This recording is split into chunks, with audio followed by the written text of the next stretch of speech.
After I was robbed, I couldn't sleep in my own home. My heart was pounding with fear and resentment. So I asked to stay with my son for a few days. But he coldly replied, "I don't need an extra mouth to feed in my house." Expecting support from my own flesh and blood, I was met with cruelty. And when I came to visit him uninvited, I saw something that would destroy our family forever. Before we continue, please subscribe to the channel and let us know where you are listening in the comments. The picture frame lay shattered on the hardwood floor, Ella's smiling face staring up at me through a spiderweb of broken glass. My keys fell from trembling fingers, clattering against the doorframe as I stepped into what had once been my living room. The coffee table sprawled on its side like a wounded animal. Magazines scattered across the floor like fallen leaves. Papers from my desk drawer created a white carpet leading toward the kitchen, and the silence felt wrong. Too deep, too empty, missing the familiar hum of appliances that should have greeted me home. What in the world? The words escaped me in a whisper. My suitcase dropped with a thud behind me. Glass crunched beneath my shoes as I moved deeper into the chaos, each step revealing fresh violations. The entertainment center gaped open, its shelves picked clean. My television gone. The stereo system Ella had saved 3 months to buy me for our anniversary vanished. The smell hit me then. Stale air mixed with something else. Something that made my stomach turn. Not the warm scent of home I'd expected after 2 weeks visiting my sister in California. This was the smell of strangers, of hands that didn't belong here touching everything we'd built together. I picked up a torn photograph from the debris near my feet. Melvin's high school graduation, his cap tilted at that cocky angle, my arm around his shoulders. The corner was ripped, separating us in the image. 23 years in this house. Never locked the back door during the day. Barely remembered to lock it at night. Ella used to say, "Silas, you trust people too much." She'd been right about that. Just like she'd been right about most things. The kitchen drawers hung open like screaming mouse. Silverware scattered across the linoleum, cabinet doors askew. My coffee canister overturned with grounds, creating dark stains on the white counters. They'd been thorough, methodical. This wasn't random destruction. This was a search. My legs felt unsteady as I climbed the stairs, gripping the banister with white knuckles. Each step brought new dread, new understanding of how completely my sanctuary had been violated. The bedroom made my breath catch. Our mattress hung half off the frame. Dresser drawers emptied onto the carpet. Ella's jewelry box, the music box that played The Way You Look Tonight, lay on its side. Silent and empty. Her wedding ring. The pearl earrings her mother had given her. All the little treasures I'd kept because they still carried her perfume gone. But it was the study that broke something inside me. The safe door hung open like a wound, its interior stripped bare. My father's gold pocket watch passed down through 3 generations. The emergency cash Ella had insisted we keep just in case.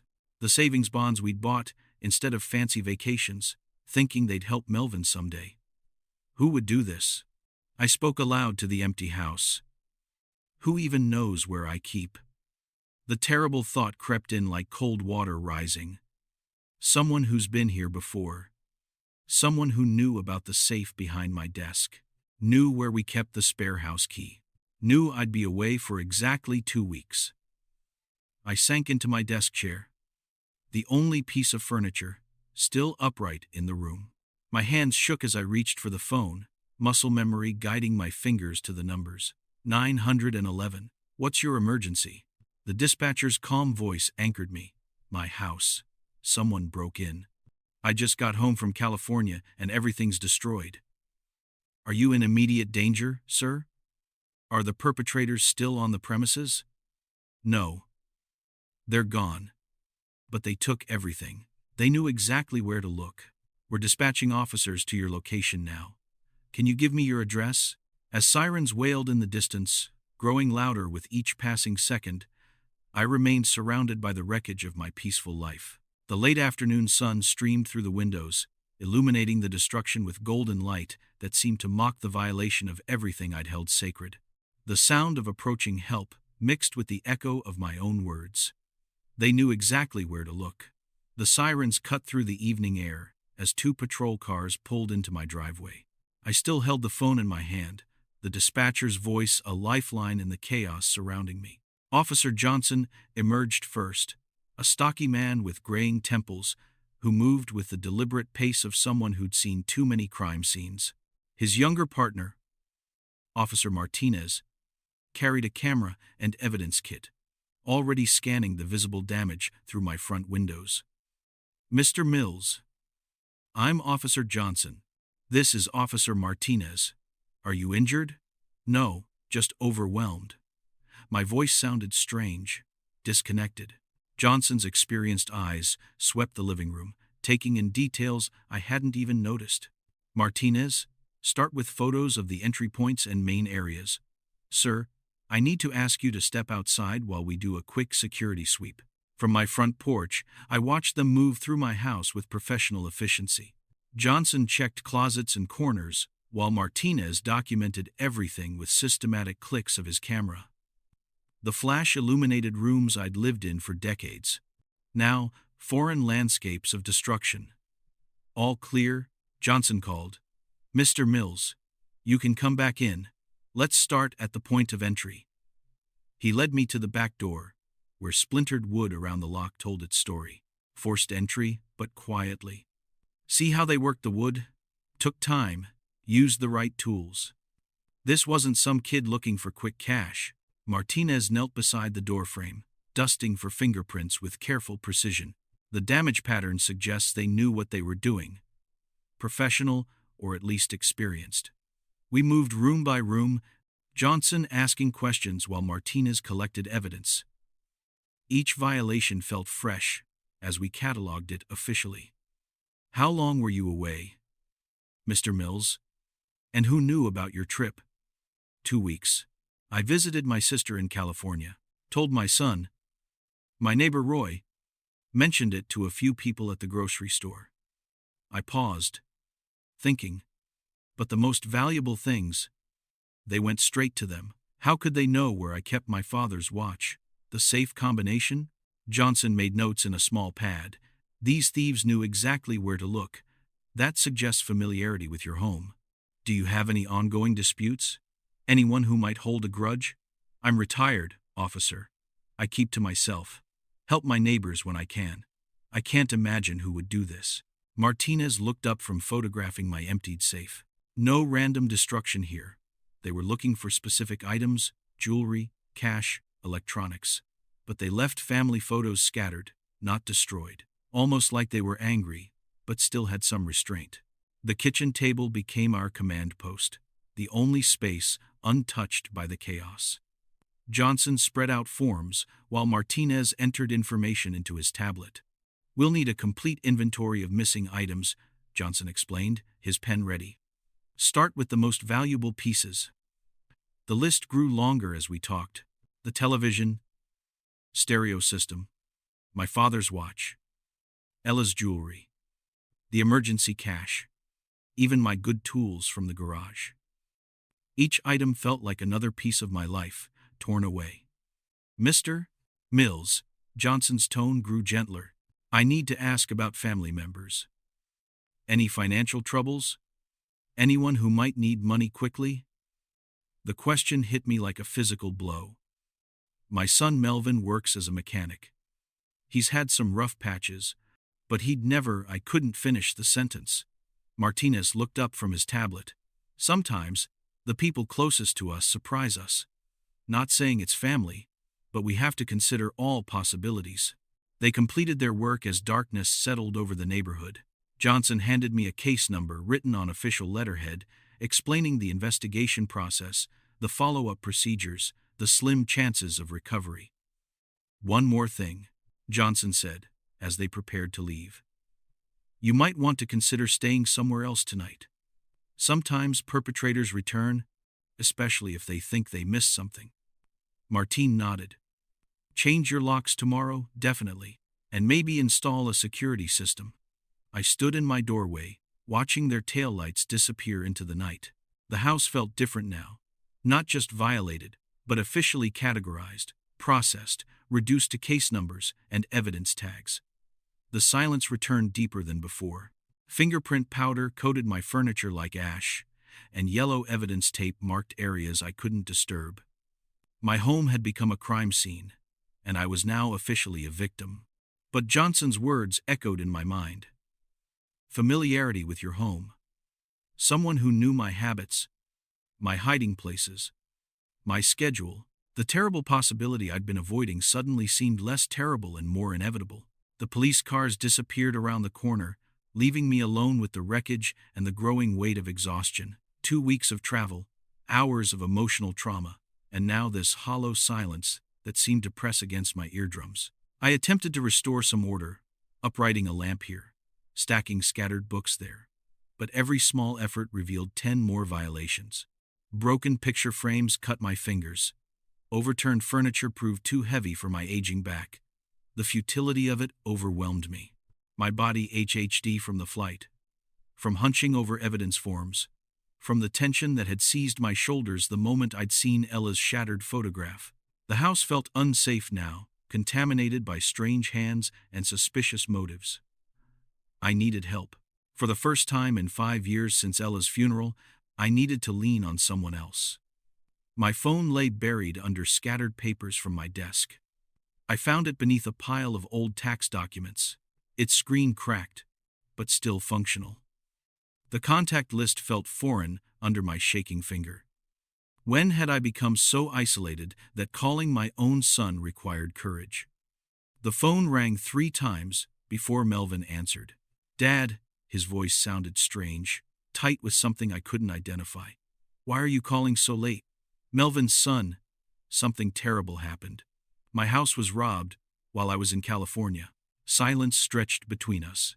In the background, I heard television noise. Wendy's voice asking something I couldn't make out. "Robbed."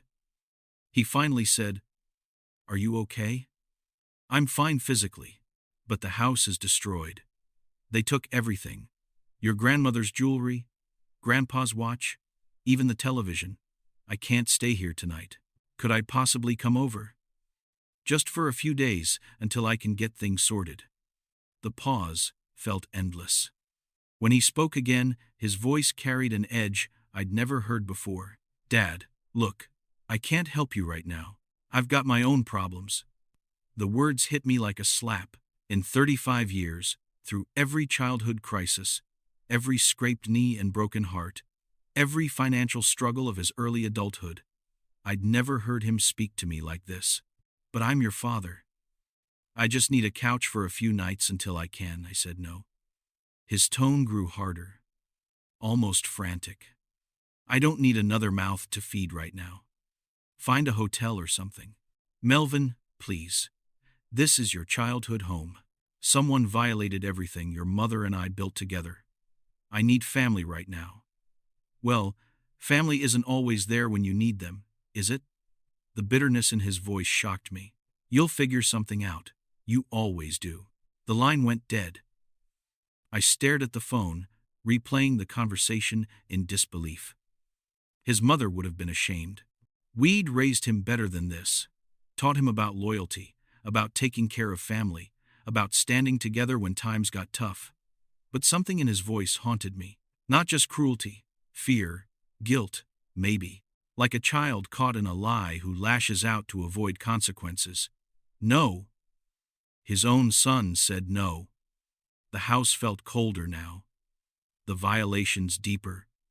Material loss was one thing. Televisions could be replaced. Jewelry was just metal and stones. But this cut into something more fundamental. 35 years of birthday parties and baseball games, of scraped knees kissed better, and college tuition paid without complaint. And this was how family responded when crisis struck. I gathered a few clean clothes from my bedroom floor, stuffed them into an overnight bag that had somehow escaped the chaos. My back protested as I bent to collect scattered socks and underwear. But physical pain seemed minor compared to the hollow ache in my chest. The front door felt heavier than usual as I pulled it closed behind me. Each step across my yard toward Rory's house carried the weight of defeat. The porch light next door glowed like a beacon, promising the kindness my own blood had denied me.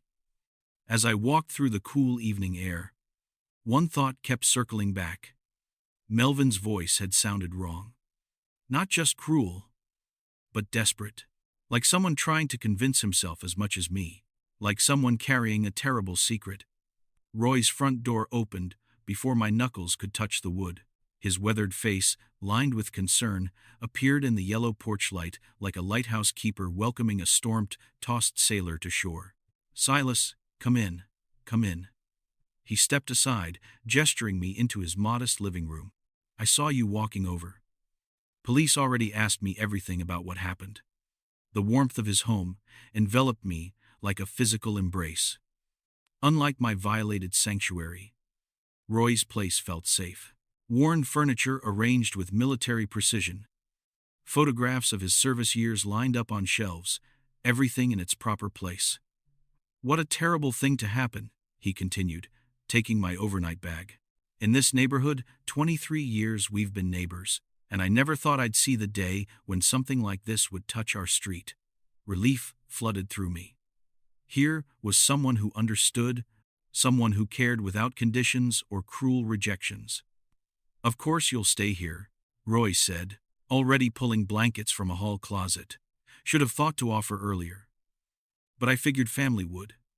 "Well, never mind that now." He set up the couch with military efficiency. Each pillow positioned just so. Within minutes, he had a proper sleeping arrangement prepared and was guiding me toward his kitchen. "Coffee? Tea? Something stronger?" Roy pulled out chairs around his small table. "You look like you've been through a war zone. Coffee would be perfect." I sank into the offered chair, suddenly aware of how much my body had. Roy moved with purpose, starting the coffee maker, retrieving mugs from perfectly organized cabinets. The familiar ritual of hospitality soothed something raw inside me. "I told Officer Johnson everything I could remember," he said, settling across from me as the coffee brewed about seeing your Melvin's Honda at your place a few times this week. My head snapped up. "You saw Melvin Tuesday morning, I think, and maybe Thursday afternoon."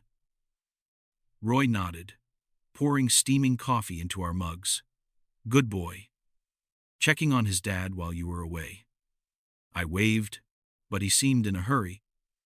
"Probably worried about you traveling alone at your age." The coffee warmed my hands, but Roy's words sent a different kind of heat through my chest. Pride mixed with confusion. "He's always been protective," I said slowly. "His mother taught him to look after family. Smart woman. Your Ella. Rest her soul."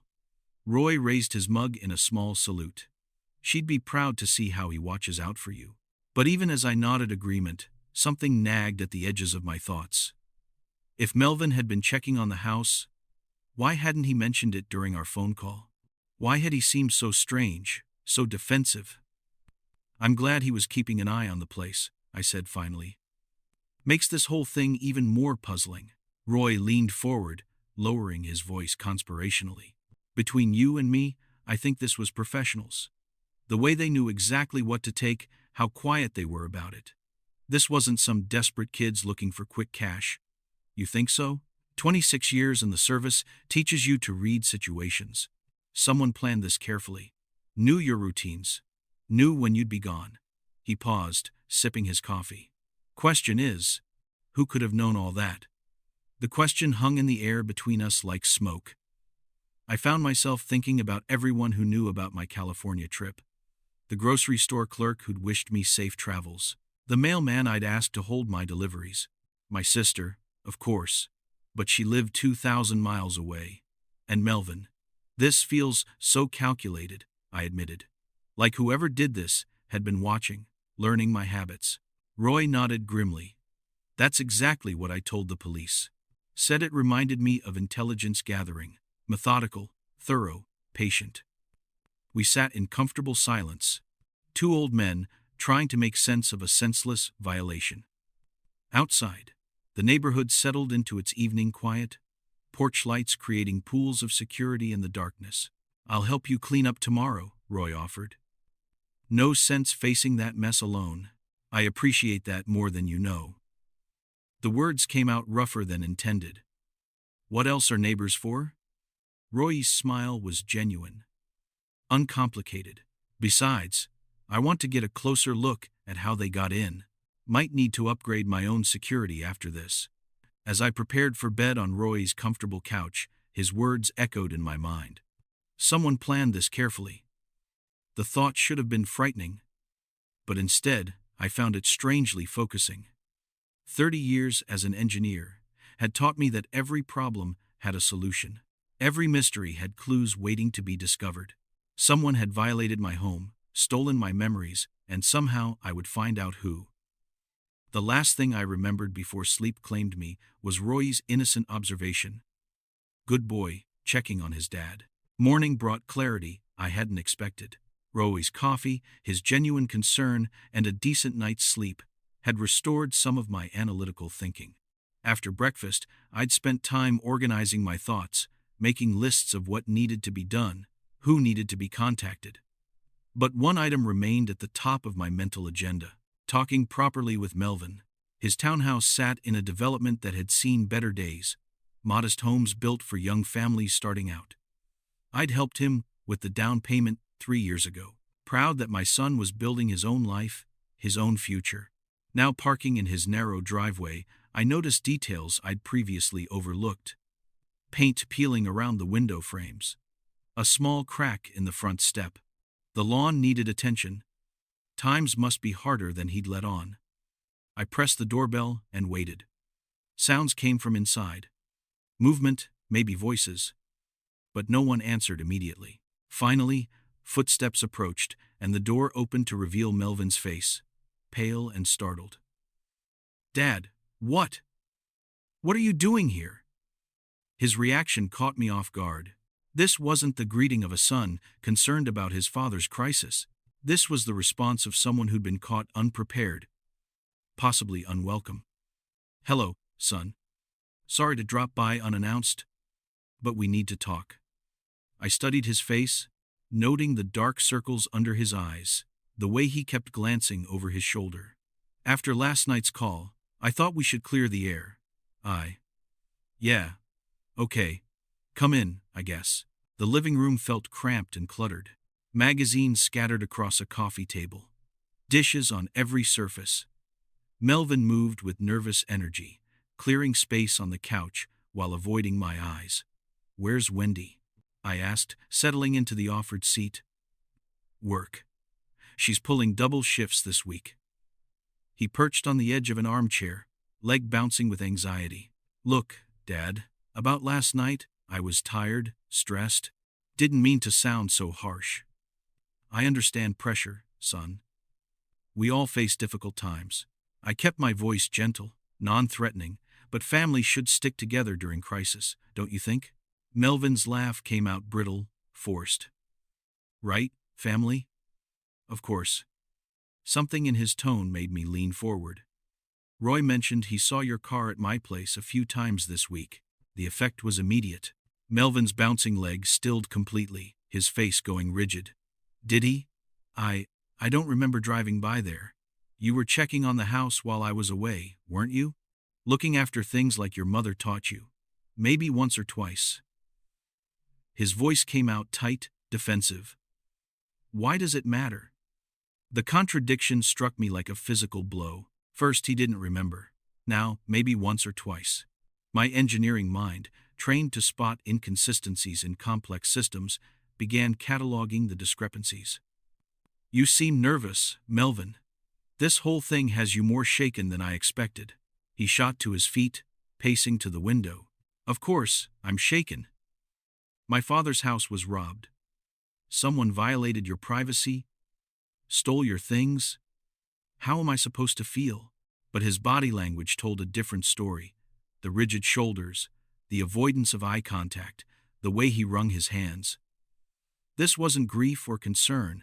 This was the behavior of someone carrying a tremendous burden. Sit down, son. You're making me nervous. Melvin returned to his chair, but couldn't stay still. His fingers droomed against the armrest. His eyes darted around the room. like a trapped animal seeking escape routes. "Tell me about these visits to check on the house," I said carefully. "What exactly were you checking?" "Just, making sure everything looked normal, that nobody was bothering the place." "And did everything look normal?" The pause stretched too long. "Yeah, everything was fine." But nothing about this conversation was fine. Every answer felt rehearsed.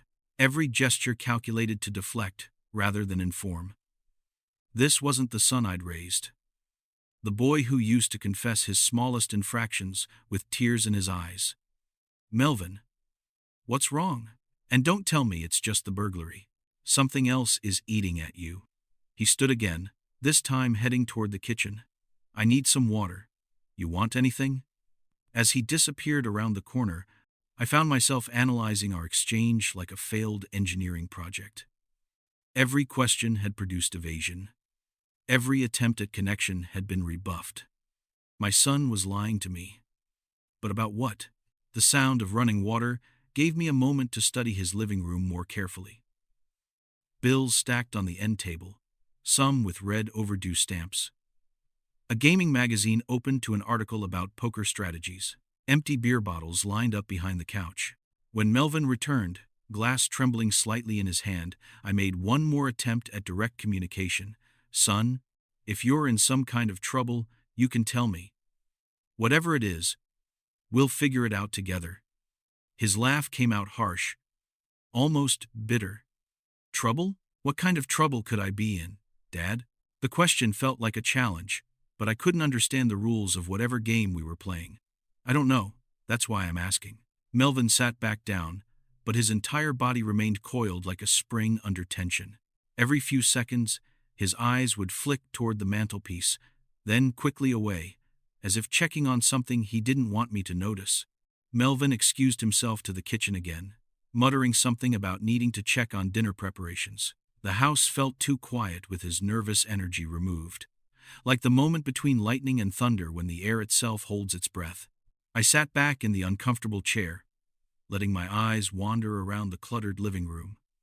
Bills, magazines, empty bottles, the debris of a life that wasn't going according to plan. Poor kid was clearly struggling more than I'd realized.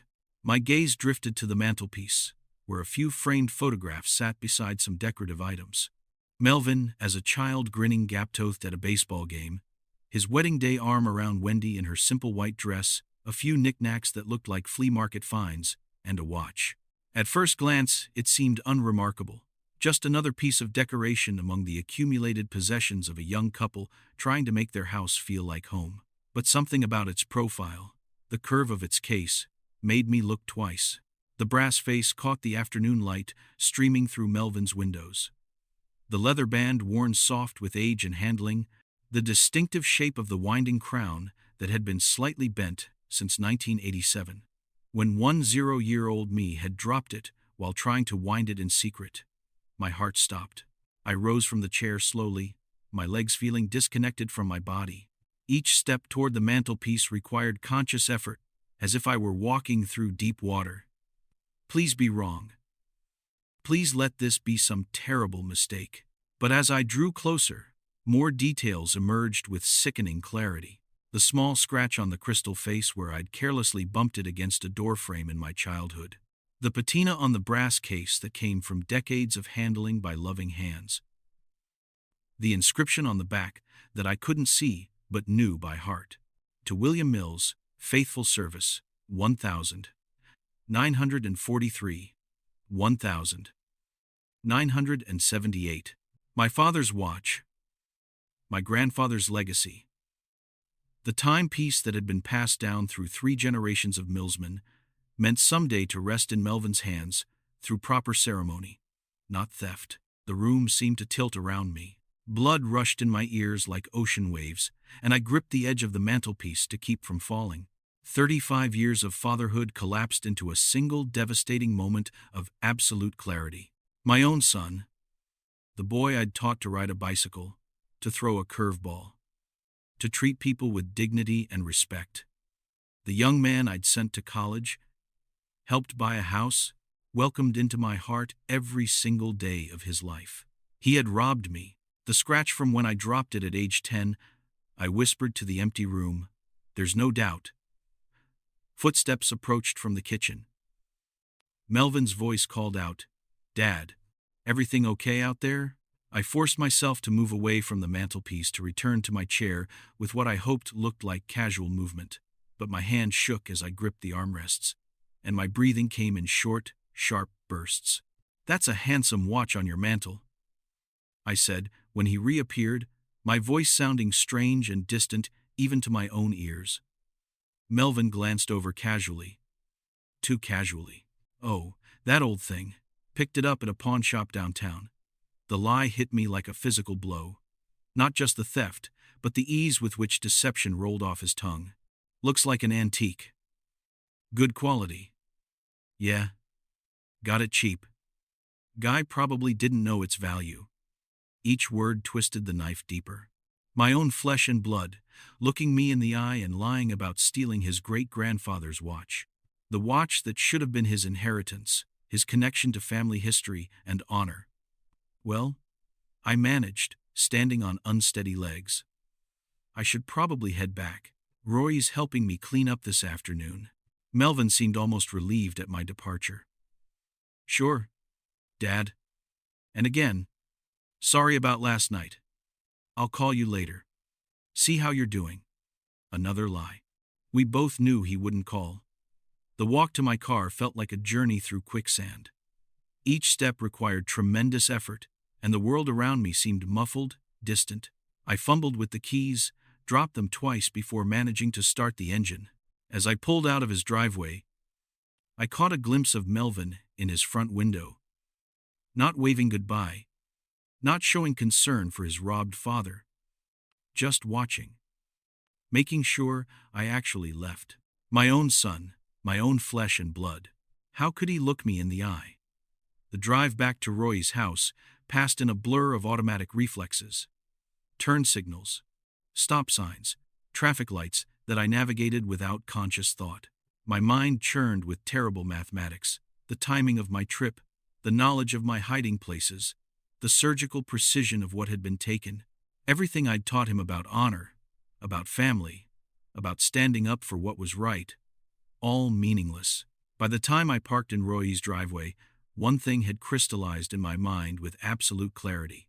If Melvin thought he could destroy everything his mother and I had built together, steal from his own family, and walk away untouched, he had seriously underestimated what his old man was capable of. The boy had made the worst mistake of his life. Roy's borrowed Camry felt foreign beneath my hands as I gripped the steering wheel outside Melbourne's townhouse. The key turned in the ignition, with a mechanical click that seemed unnaturally loud in the afternoon silence. The scratch from when I dropped it at 12 years old. Traffic moved around me in a blur of color and motion, while my mind replayed the devastating moment of recognition, the distinctive bend in the winding crown, the patina that came from decades of loving handling. My father's inscription hidden on the back but burned into my memory. I pulled over at a gas station, hands trembling too violently to maintain safe driving. Customers walked past my windshield, living their normal lives, while mine crumbled into fragments. 35 years of fatherhood, reduced to a single, undeniable truth, sitting on my son's mantelpiece. The engine idled as I sat there, breathing deeply, trying to process what felt impossible to accept. Maybe there was an explanation. Maybe someone had sold it to him legitimately. But the timing, his nervousness, those visits Roy had mentioned, everything pointed toward one horrifying conclusion. 20 minutes passed before I trusted myself to continue driving. The streets of Omaha blurred past like watercolors in rain, familiar neighborhoods becoming foreign landscapes through my shock-clouded vision. Roy was working in his garden when I pulled into his driveway. He looked up with a smile that faded immediately when he saw my face. "Silas, you look like you've seen a ghost." The talk with Melvin didn't go well. "Something's not right, Roy." The words came out hoarse, scratchy. "I can't explain it yet, but something's very wrong." He set down his pruning shears, brushing soil from his hands. Family troubles can be the hardest kind. You need to talk about it. Not yet. I need to be certain first. Need to check some things.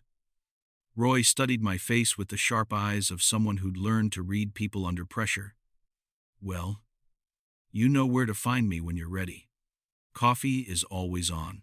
Inside his guest room, I lay on the narrow bed, staring at water stains on the ceiling. The watch image replayed endlessly. Brass face catching afternoon light, leather band worn soft with age, sitting there like an accusation among the scattered possessions of my son's modest life. But doubt gnawed at the edges of my certainty. 35 years of raising him, teaching him right from wrong. Was it all meaningless? Had I failed so completely that the boy who once cried over stepping on an ant could rob his own father? The engineer in me demanded proof beyond emotion, evidence that would stand up to scrutiny that couldn't be explained away or dismissed as coincidence. If I was going to destroy our relationship forever, I owed it to both of us to be absolutely certain. I pulled out a notepad and began making lists. A methodical approach to an impossible situation. Times, dates, opportunities, what had been stolen and where it might have gone, who might remember seeing what. The gambling magazine I'd noticed made sudden, terrible sense. Bills with overdue stamps. Melvin's strange behavior, his desperate rejection. When I'd asked for help, the pieces formed a pattern I'd been too trusting to see. But I needed more than patterns. I needed proof that would satisfy a court of law, because that's where this was heading if my suspicions proved correct. 3 hours of planning later, I had a strategy. It would take time, patience, and the kind of methodical investigation that had served me well in 30 years of engineering problem solving. If I was wrong, I would beg his forgiveness and spend the rest of my life making amends. If I was right, the boy who stole from his father would learn that his old man was capable of more than he'd ever imagined. The yellow pages felt brittle under my fingers as I searched for pawn shops across Omaha. Roy had lent me his car again. No questions asked. The kind of trust I'd once extended to my own son. 7 days of systematic investigation began with Pete's Pawn Palace on Dodge Street. The owner, a heavy-set man with suspicious eyes, examined the photographs I'd prepared carefully. Yeah, I remember that watch. Vintage piece, real quality workmanship. He tapped the photo with a thick finger. Young guy, maybe mid-30s. Seemed nervous as a cat. My heart hammered against my ribs. Can you describe him more specifically? Dark hair, about 6 feet tall, wearing work clothes, said it was his grandfather's watch, but needed cash quick for some emergency. Pete's eyes narrowed. Why you asking this about insurance? Or something. Something like that. I kept my voice steady. Do you still have any paperwork? The receipt copy showed a date. May 13th, 2 days into my California trip. The signature was illegible, but the physical description matched Melvin perfectly. $300 for a watch worth 10 times that amount. 2 more pawn shops yielded similar results. My television at Second Chance Electronics. Ella's jewelry at Golden Memories Consignment. Each transaction, desperate. Hurried items sold far below their value by a young man who fit my son's description perfectly. Mrs. Peterson, my neighbor 3 houses down, welcomed me into her kitchen with the enthusiasm of someone who rarely had visitors. Oh yes. I definitely saw that Honda Civic on the 13th around 2:00 the afternoon. Thought it was strange since you weren't home, but figured maybe Melvin was checking on things. Did you see the driver clearly? Not his face, but the build looked familiar. Young man moved like he was in a hurry. Parked right in your driveway. Bold as anything. The timeline aligned perfectly. While I'd been having lunch with my sister in San Francisco, my son had been robbing my house 3 time zones away. Security camera footage from the Hendersons showed a Honda Civic matching Melvin's license plate number. The timestamp read 2:17 p.m. May 13th, right in the window Mrs. Peterson had specified. Each piece of evidence felt like another nail in the coffin of my hopes. The methodical part of my mind catalogued every detail, while the father in me died a little more with each confirmation. Friday evening, I followed him from the auto shop to Riverbend Casino, watched through the parking lot as he walked inside with the purposeful stride of someone feeding an addiction. 2 hours later, he emerged looking defeated, shoulders slumped, probably lighter by whatever money he'd started with. The final piece of the puzzle clicked into place. Desperation had driven him to rob his own father, and here he was throwing away more money he didn't have. Back at Roy's kitchen table, I spread out everything I'd collected: photographs, receipts, witness statements, timeline documentation. The evidence painted a picture so clear that even Melvin wouldn't be able to deny it. "The boy I raised is gone," I whispered to the empty room. "This stranger, who stole from me, has taken his place." But I needed him to know that I knew, needed to look into his eyes when confronted with proof of his betrayal. Tomorrow, I would drive to his house with this folder of evidence and watch him try to explain away the inexplicable. The watch was still sitting on his mantelpiece, waiting to serve as the final, undeniable accusation. Justice demanded truth, and truth demanded courage. Both waited for tomorrow's confrontation. The manila folder sat on my passenger seat like a loaded weapon as I drove toward Melvin's townhouse. 1 week of methodical investigation had produced evidence that would satisfy any court. Photographs, receipts, witness statements, timeline documentation that left no room for doubt or denial. Melvin answered the door with the same confused expression he'd worn during my previous visit. But this time, I felt nothing but cold determination. "Dad, what brings you by again?" "We need to talk, son. May I come in?" The living room looked exactly as I'd left it, cluttered, showing signs of financial stress, and dominated by that brass pocket watch glinting on the mantelpiece like an accusation waiting to be voiced. I set the folder on his coffee table with deliberate precision. "Melvin, I know you robbed my house. I have proof." His face went white. "What? Dad, you're scaring me. What are you talking about?" "Stop lying." I opened the folder, revealing the first photograph. "I have witnesses, receipts, documented evidence, and I have this." I pointed toward the mantelpiece, where my father's watch caught the afternoon light. I bought that at a pawn shop. I told you." Pete's Pawn Palace, May 13th. $300. I slid the receipt copy across his coffee table. "Physical description matches you perfectly. Want to explain how your grandfather's watch ended up in a pawn shop 2 days after my house was robbed?" Melvin's hand shook as he picked up the receipt. His mouth opened and closed without sound, like a fish pulled from water. "Here's Mrs. Peterson's statement about seeing your car in my driveway that afternoon." Another document joined the first. "Security camera footage from the Hendersons showing your license plate at 2:17 p.m. "Dad, please." Receipt from Second Chance Electronics for my television. "Golden Memories consignment for your mother's jewelry." Each piece of evidence hit the table with the finality of a judge's gavel. Should I continue? The breakdown came suddenly. Melvin collapsed into his armchair, face buried in his hands, shoulders shaking with sobs that sounded more like animal whimpers. "You don't understand. They were going to hurt Wendy. I owed $15,000 to people who don't accept payment plans." "So, you stole from your father instead of asking for help?" His head snapped up, eyes red but blazing with desperate justification. "You would have lectured me, given me one of your speeches about responsibility and poor choices.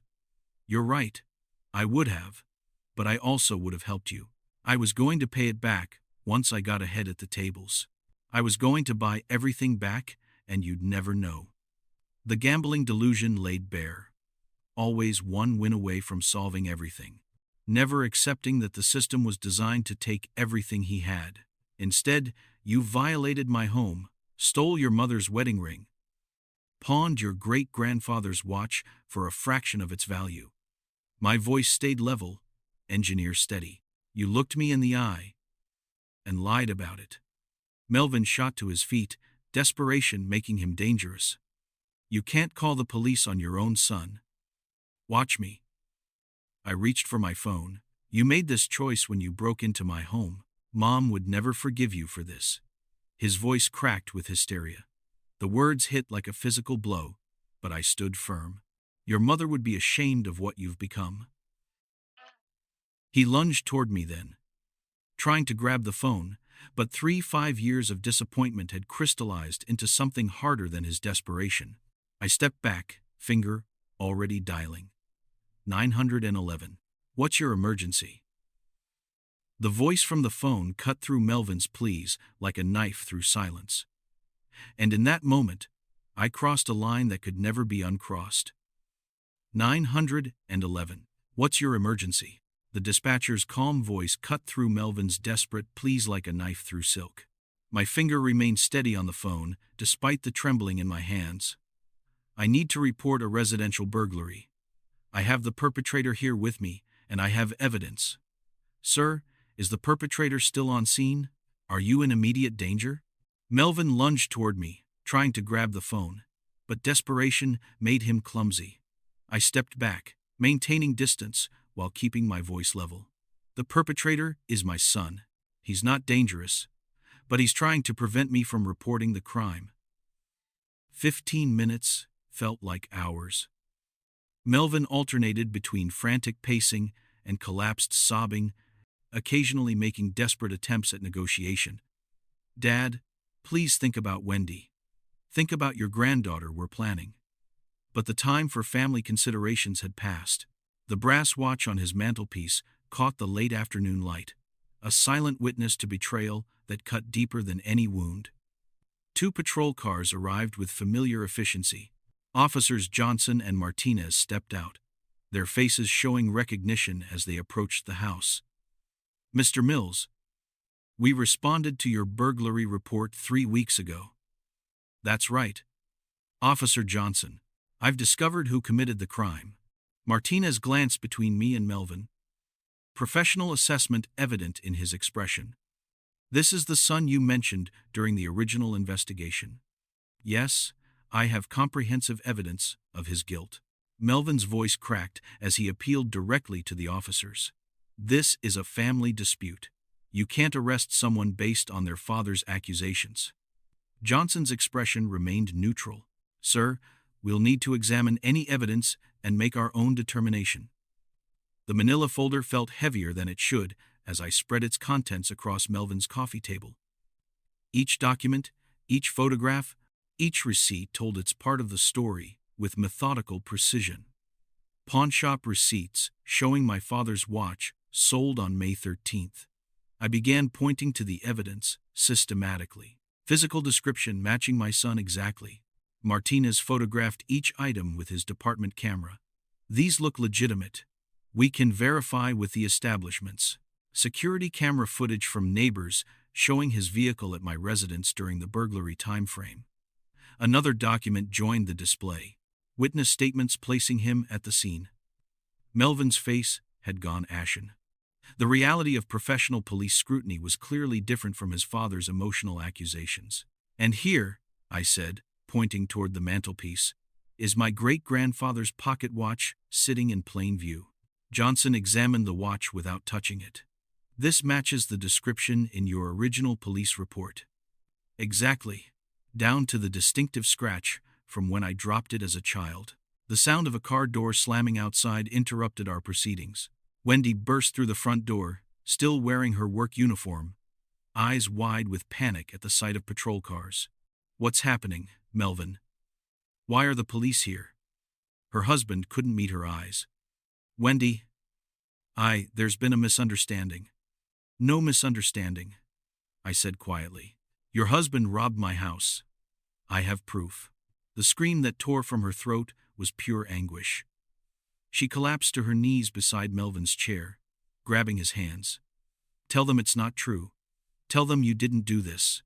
But Melvin's silence spoke louder than any denial could have. Officer Martinez finished documenting the evidence and conferred quietly with his partner. Their decision took less than 5 minutes. Melvin Mills, You're under arrest for residential burglary and theft of property valued over $1,000. The Miranda right sounded surreal, spoken in my son's living room, but the handcuffs clicking around his wrists were brutally real. Dad, please. Melvin's voice cracked as they escorted him toward the door. I'm still your son.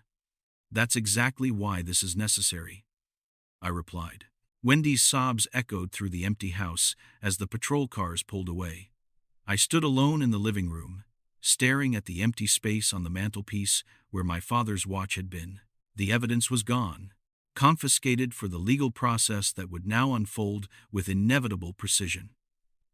But the hollow feeling in my chest suggested that victory could be the most devastating defeat of all. 3 weeks had passed since the arrest, and sleep remained as elusive as the peace I'd expected to feel. Roy found me at his kitchen table again at dawn, nursing cold coffee and staring at court documents that had arrived in yesterday's mail. You keep this up, you'll waste away to nothing, he said, starting fresh coffee without being asked.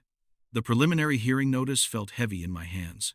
July 15th, the date when my testimony would formally begin the process of sending my own son to prison. Sometimes I wonder if Ella would understand, I admitted, the first doubt I'd spoken aloud. Roy sat across from me, bringing the warmth of human companionship to my isolated struggle. Your wife was a wise woman. But principles felt abstract at 3:00 the morning when the weight of destroying my family pressed down like a physical burden.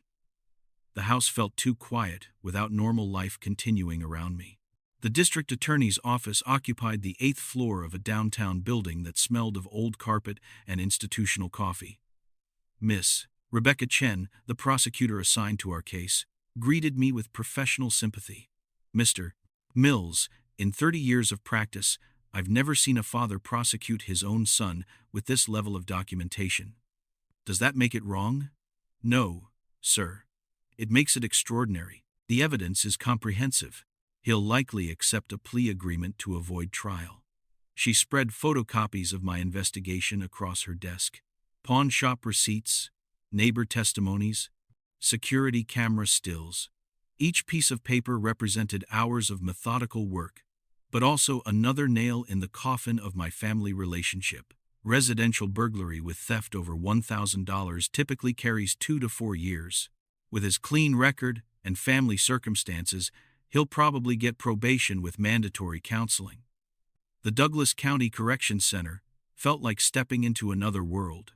Metal detectors, visitor badges, guards who'd seen too much human weakness to be surprised by family betrayal. Melvin appeared behind reinforced glass wearing orange that made his complexion look sickly. Weight loss had sharpened his features, and his eyes held a bitterness I'd never seen before. Are you satisfied now? His voice came through the speaker with electronic distortion. Seeing me locked up like an animal, I wanted you to face consequences, not become bitter. What did you expect? That I'd thank you for destroying my life?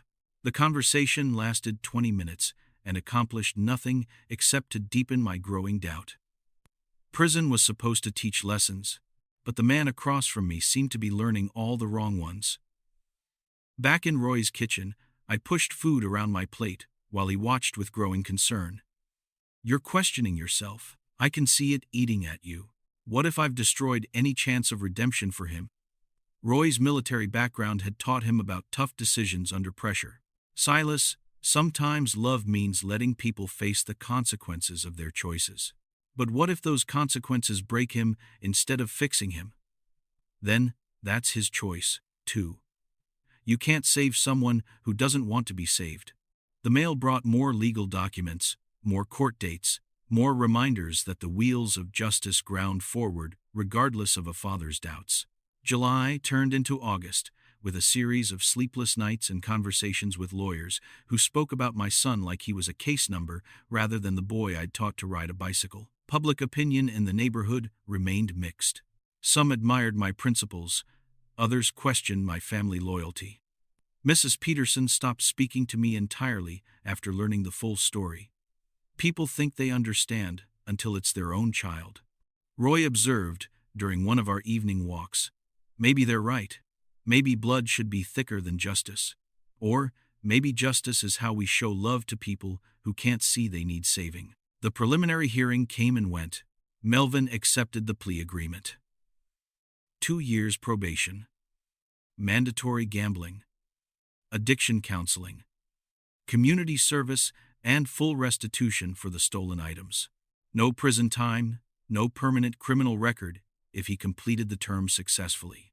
Standing outside the courthouse afterward, I felt neither victory nor defeat, just the exhausted emptiness of someone who'd fought a war with no winners. The court clerk handed me an envelope from the defendant. "Sir." Inside was a single sheet of paper with Melbourne's handwriting. "Dad," the counselor says, "I need to understand why you did this." "I'm trying. Maybe we can talk when I'm ready. Still, your son." Mel. For the first time in months, I managed to sleep through the night. 6 months later, I stood in my empty living room, surrounded by boxes marked Arizona in Roy's careful handwriting. The decision to leave Omaha hadn't been easy, but staying in the house where everything had started felt impossible. "You sure about this?" Roy asked, taping another box closed. "Running away never solved anything." "I'm not running. I'm choosing to heal somewhere new." The letter from Melvin sat on the kitchen counter, its edges worn from repeated reading. 3 pages of careful handwriting. The first real communication we'd had since the sentencing hearing. "Dad," the gambling counselor says, "I have to accept responsibility before I can make amends. You were right about the addiction controlling me. I see that now. The theft wasn't about the money. It was about feeding something that had already destroyed my judgment. I'm sorry. It took legal consequences to make me understand what you tried to teach me my whole life. I know you didn't do this to hurt me. You did it because you love me enough to let me face the truth. I'm not ready to see you yet, but I wanted you to know that the counseling is helping. Maybe someday we can rebuild what I broke." Still learning how to be your son again, Melvin. Roy found me holding the letter. Tears I hadn't allowed myself to shed, finally falling freely. "He gets it now," I said simply. "Took him long enough." The moving truck arrived on a Tuesday morning that felt like rebirth. Arizona offered distance from painful memories and proximity to my sister, who'd been calling weekly since learning about the family crisis. "Any regrets about how you handled it?" Roy asked as we loaded the last boxes. The methods were painful, but the principle was right. Sometimes the hardest thing and the right thing are the same thing. Ella would understand. She always said love isn't always comfortable. Roy's embrace at the airport felt like closure and beginnings simultaneously. 23 years of neighborly friendship distilled into a handshake and a promise to stay in touch. "Take care of yourself, Silas. And don't wait too long to answer when that boy calls." The flight to Phoenix gave me time to think about justice and family, about principles and forgiveness. Somewhere over Kansas, I realized that the hardest part hadn't been calling the police on my son. The hardest part had been learning that love sometimes requires causing pain in service of a larger healing. Arizona welcomed me with clear skies and the kind of heat that bakes doubt out of a man's bones. My new apartment overlooked mountains that made human problems seem appropriately small. The watch, returned to me after the court proceedings, sat on my nightstand next to Ella's photograph. 3 generations of Mills men had carried it, and someday, when Melbourne was ready, it would continue its journey. But first, he had to finish learning the lesson I'd been too afraid to teach him until crisis forced my hand. The phone rang on a Thursday evening, 6 months after I'd settled in Arizona. The caller ID showed a number I recognized but hadn't heard from in over a year. "Dad, it's me." Melvin's voice carried new weight. The sound of someone who'd traveled through consequence and emerged changed. "Hello, son. I wanted to call on Mom's birthday. Thought she'd want us to talk today." She would have. "I've been sober from gambling for 8 months. The counselor says I'm ready to start making real amends. How do you want to begin?" The conversation lasted 2 hours. We talked about addiction and accountability, about justice and forgiveness, about the difference between enabling someone and loving them enough to let them fall. I understand why you did it now, he said finally. I hated you for it. But I understand. I never stopped loving you, Melvin. Not for 1 second. I know, Dad. That's what made it so hard to accept. When I hung up, the desert sunset was painting the mountains purple and gold. Tomorrow would bring another conversation. And the day after that, another small step toward rebuilding what had been broken. Justice had been served. Now the real work of healing could begin. The watch ticked steadily on my nightstand, keeping time for a future where love and accountability could coexist, where tough choices led to stronger relationships, and where sometimes the greatest gift a father can give his son is the chance to face the consequences of his own choices. Ella's photograph smiled at me across the years, and I could almost hear her voice. Well done, Silas. Well done. If you like this story, please like this video, subscribe to the channel, and share your impressions of this story in the comments. To listen to the next story, click on the box on the left.